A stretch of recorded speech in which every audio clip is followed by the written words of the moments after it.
I think what happens sometimes when we get to this time of the year is that we start to lose perspective. And I have seen a lot of people in my life start a lot of things, and I have seen very few people finish what they started. I've seen a lot of starters, not a lot of finishers. But I know that we are called to be finishers. The reason a lot of people don't finish what they start is because things don't plan out the way that they thought they would. And they kind of had an idea of how it would look. And then things come along that distract them, and it didn't pan out maybe the way that they thought. Maybe some distractions came into life, and they decided, you know what, there's really no point finishing right now because it didn't really kind of go the way I wanted. I actually had some great plans for 2015, but didn't kind of go the way I was hoping. So you know what, 2016, bring it on. You've got 7 weeks left of 2015. I want you to be the best stewards of those 7 weeks that you possibly can be. I don't want you to waste them. I want you to think about what God's going to do in 2016 because He already knows and He's going to take care of it if you honor Him. But right now we are called to finish. And we're not called to just finish any old way. We are called to finish strong.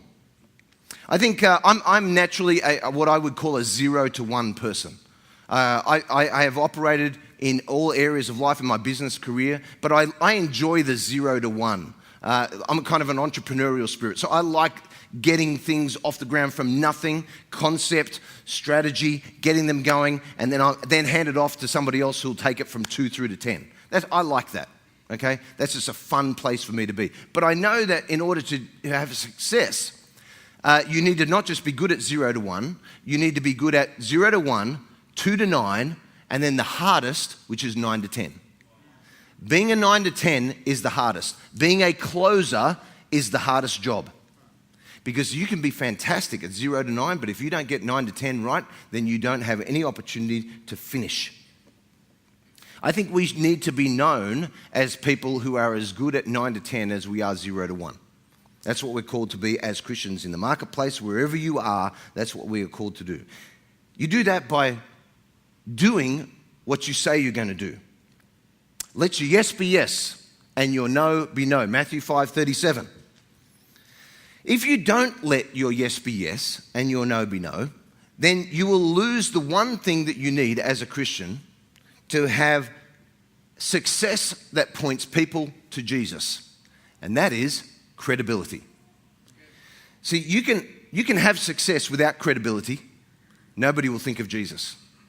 When you have success with credibility, you have an opportunity for people to say, how did you do that the honest way? How did you do that?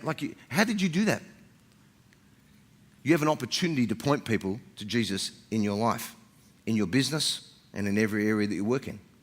So your credibility as a Christian, either in the home, in the marketplace, wherever you are, is built on you saying and doing what you say you're going to do. So at the beginning of this year, you said to people about desires that you had for 2015. You told people about things that you wanted to accomplish. You even had strategies for the beginning of 2015 of how you were going to accomplish them. So what are we going to do with the next 7 weeks? Are we going to pretend like they're just 7 weeks, or are we going to finish strong? How about I try that again? How are we going to finish? Going to finish strong. That's what we're going to do.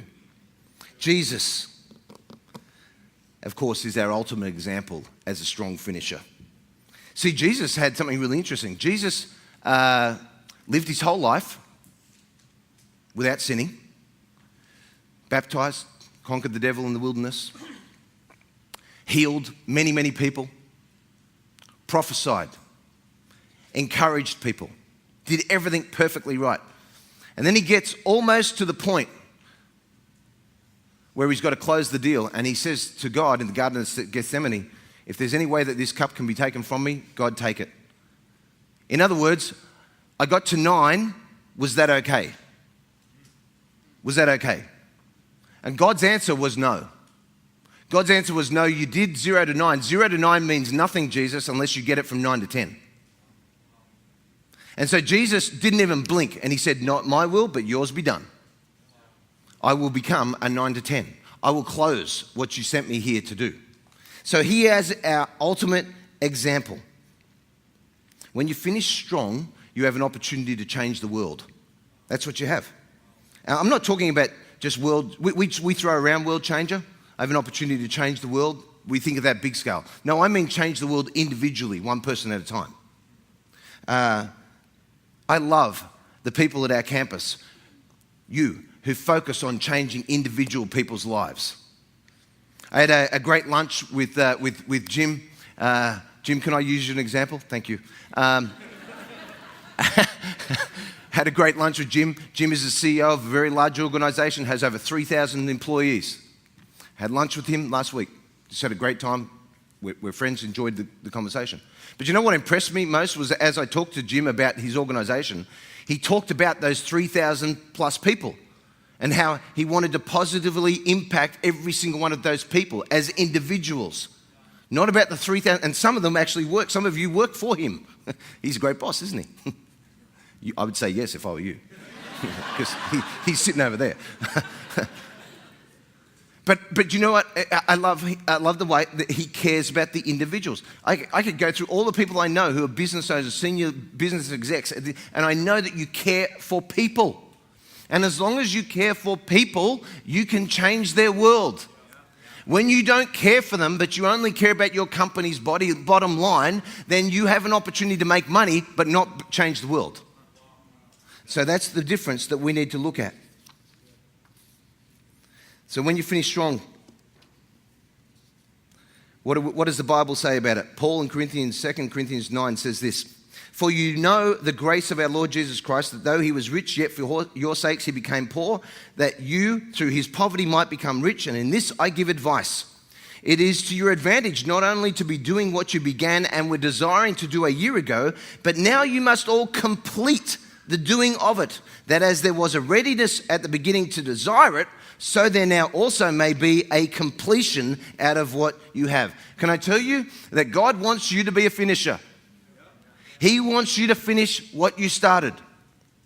So how do you do it? How do you be a finisher? And how do you finish strong? Firstly, if you've taken your eyes off the bullseye that you set at the beginning of the year, get your eyes back on it. So many times in life, we get distracted by the circumstances of life. We get distracted by things that didn't work out the way that we thought they would. We get distracted by people who let us down. We get distracted by organizations that we think could make decisions differently.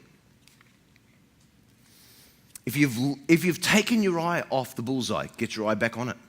You know, it doesn't matter what sport you talk about, baseball, anything that involves trying to hit something or aim for something.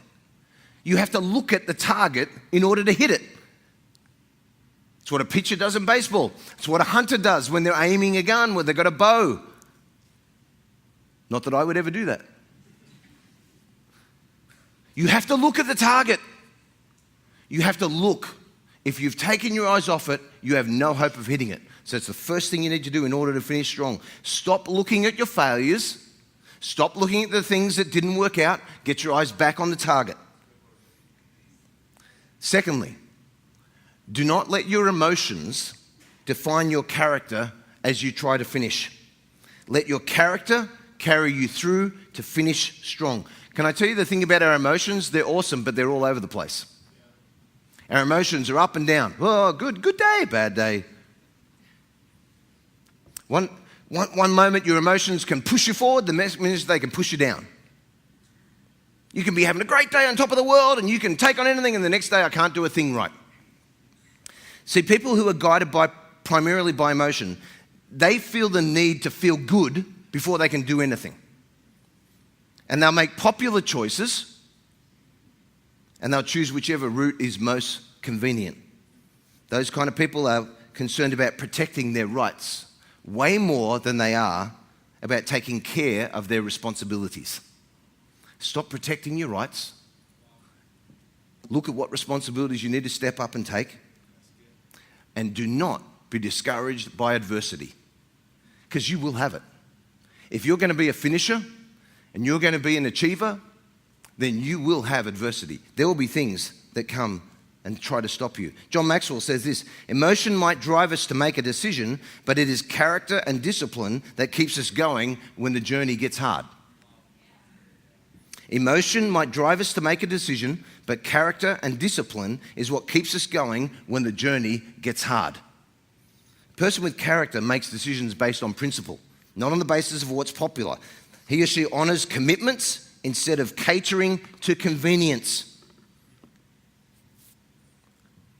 I think people with a high character, what I call high character people who have a lot of discipline, they work steadily regardless of circumstances. They create their own momentum by never slowing down.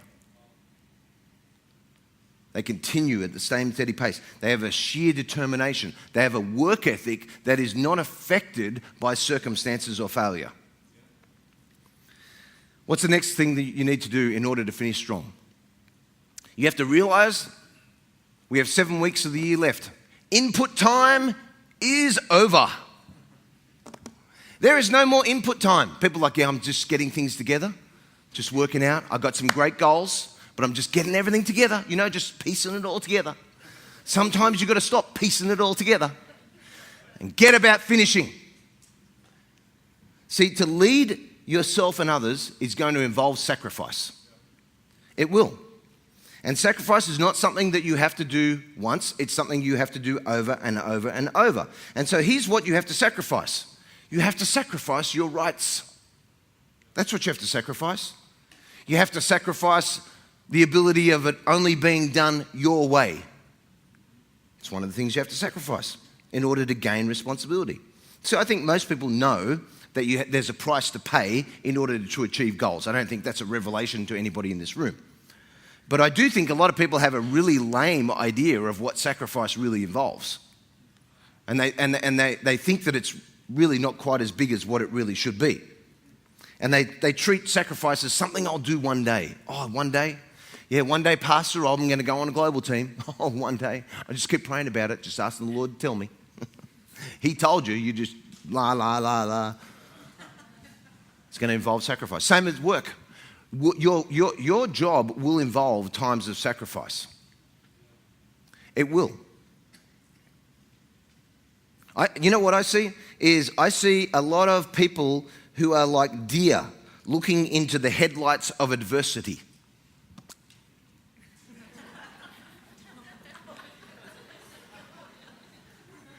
Oh!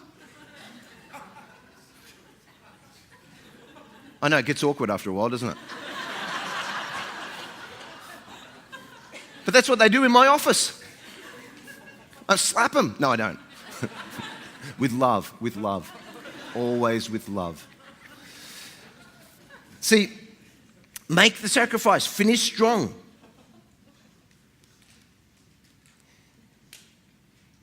You may have to give up. You may have to sacrifice popularity. That may be something you need to... See, I see, particularly here in the Midwest, Minnesota nice, Minnesota sugar sweet to your face. Popularity.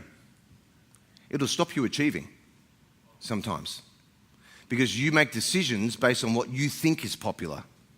I can tell you my life, you know me, if I've been your pastor for any length of period of time, you know that I'm not out to win any popularity contests. I don't know how to be somebody else. I only know how to be me. That's all I know. I'm really good at being me and I suck at being other people. And so I know that I have to look ahead of me and behind me at the same time. So I have to look ahead for success and I have to look behind for destruction. And if I turn around and I'm successful but I see a trail of destruction behind me, then my methods are poor.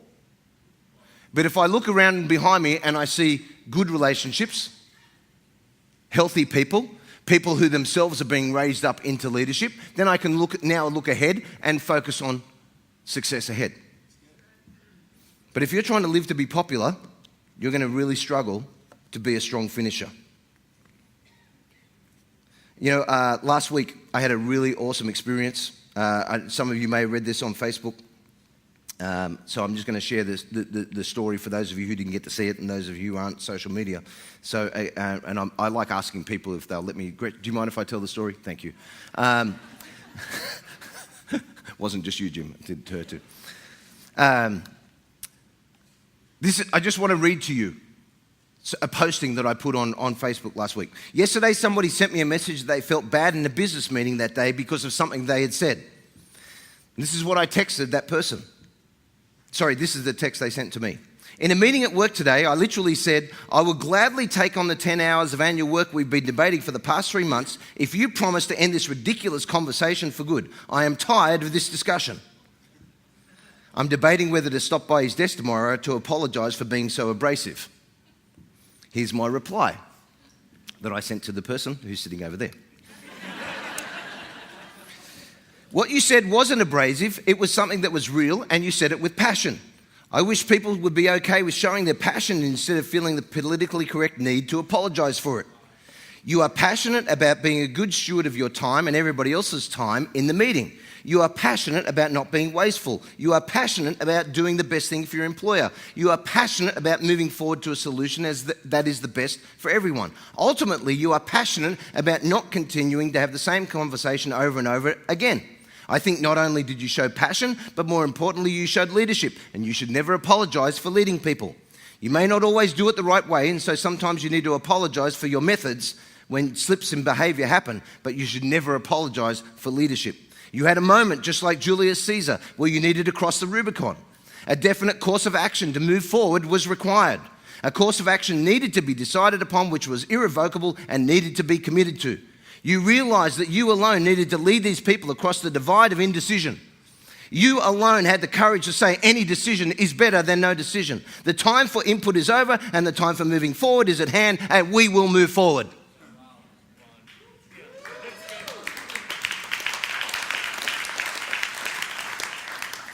That's the kind of text message you'll get from me.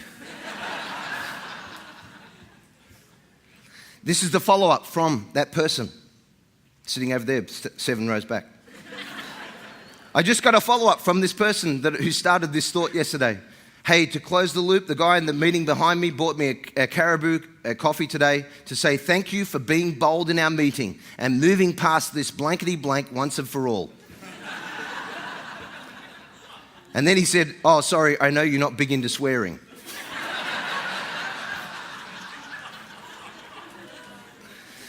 So you are right, passion wins, no apology needed, signing off, Caesar.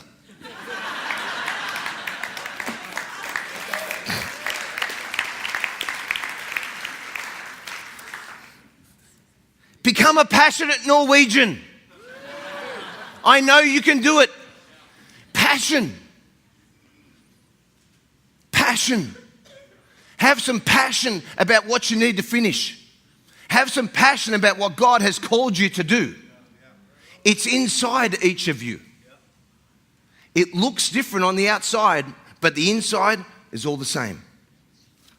Last thing you need to do to finish strong is be tenacious. Have a tenacity to finish strong. Do you know William Wilberforce spent 45 years working for the abolition of slavery? 45 years. He submitted the abolition of slavery bill over 19 times to Parliament. He debated it in Parliament years and years and years and years and years for the abolition of slavery. A year before he died, he said, after 44 years, he said, our motto must be perseverance, and ultimately I trust that the Almighty will crown our efforts with success. The abolition of slavery bill was passed, and 3 days later he died. 3 days. He worked for 45 years. After 44, he said, we must not give up. And after 45, it was passed, and 3 days later, he died. And he went to be with Jesus. Tenacity. You've got to keep at it. Life is not always going to be fun. Life is going to throw things at you that will distract you and take your eyes off the target of what God has put in front of your life. But you have an opportunity to stand up and say, God, I can do all things through you when you give me the strength, because that is the promise of your word. That's tenacity. Tenacity is not relying on your own strength, because if you do that, you'll never ever achieve. Relying on God is the only way to do it. Tenacity means quitting at only one time, when the job is done. Finish strong. You know, I think most of our lives are spent doing the mundane things, the boring things. We'd all love to have a job that's exciting every single day. I remember being a CPA and being a bank auditor for 14 years. Not every day was exciting, but a lot of them were. You just have those days. Every single one of us has them. So when you have one of those days, don't think, oh, I want a job like they've got that's exciting all the time. Or I want a career like they've got. Or oh, I wish my home was run the way their home was so it would be more exciting. Hey, focus. Focus on what God has called you to do. See, people get tired along the way and then they settle for second best and they stop before reaching their goal. Don't stop. Wade through the tedious details to the finish line. Refuse to stop until you've reached your goal. As I finish and the band come up, a worship band ready to worship Jesus tonight, I want to talk about the two greatest finishers in the Bible, Jesus and the Apostle Paul. Because they exuded all these qualities, they got to do something that almost nobody else in the entire Bible got to say verbally. They got to say, I have finished. Of all the people in the Bible, all the great people, all the incredible stories, we only know of two that actually got to say, I've actually done everything that I was called to do. There is nothing left undone. See, you can do it. That's what I love about the Bible. It's not just Jesus who is the only one, because if it was Jesus, you'd be like, yeah, but he's Jesus. He kind of had an unfair advantage. You know, the whole virgin birth thing. Paul did it, and Paul started off trying to murder Christians. And yet he got to a point where he could say, I have finished. I have finished. Jesus said it on the cross after asking God, would you take the cup? And he said, no, it is finished. The work that I have done is finished. In Paul's immortal words in 2 Timothy chapter 4, he said, the time of my departure is at hand. I have fought the good fight. I have finished the race. I have kept the faith. You need to fight the fight in order to finish strong. You need to keep the faith in order to finish strong. You can't do it if you give up. The Bible tells us to keep our eyes on Jesus because he is the author and the finisher of our faith. So as you prepare to finish this year, prepare to finish strong. But I need to ask you, what do you need to finish? What do you need to finish?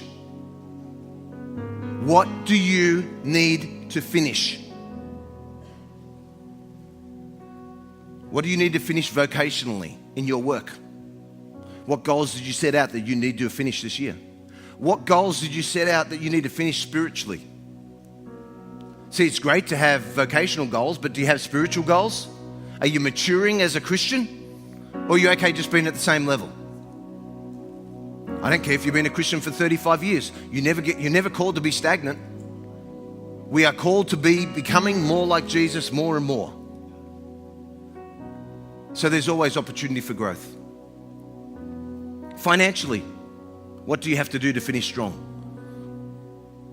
What tenacity do you need to show in your finances? And I'm not just talking about tithing and giving. I'm talking about you running your own finances.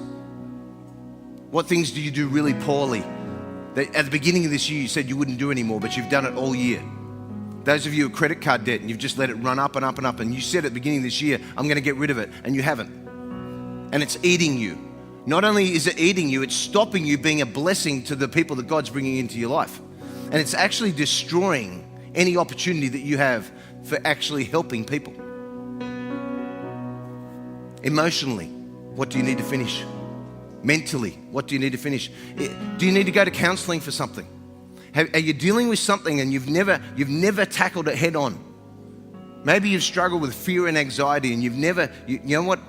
You need to go through counseling. Come see me, I'll help you. I'll point you in the right direction. I'll pray for you. I believe in it. Those of you know my story. Been through Alpha, you've heard my story. You know, I was abused as a young man. And at the age of 25, I needed to go through counseling for 12 months. 52 weeks, 52 times, going to a counselor every week to peel away and deal with the issues. I thank God for those people who have the heart to do that. What do you need to finish?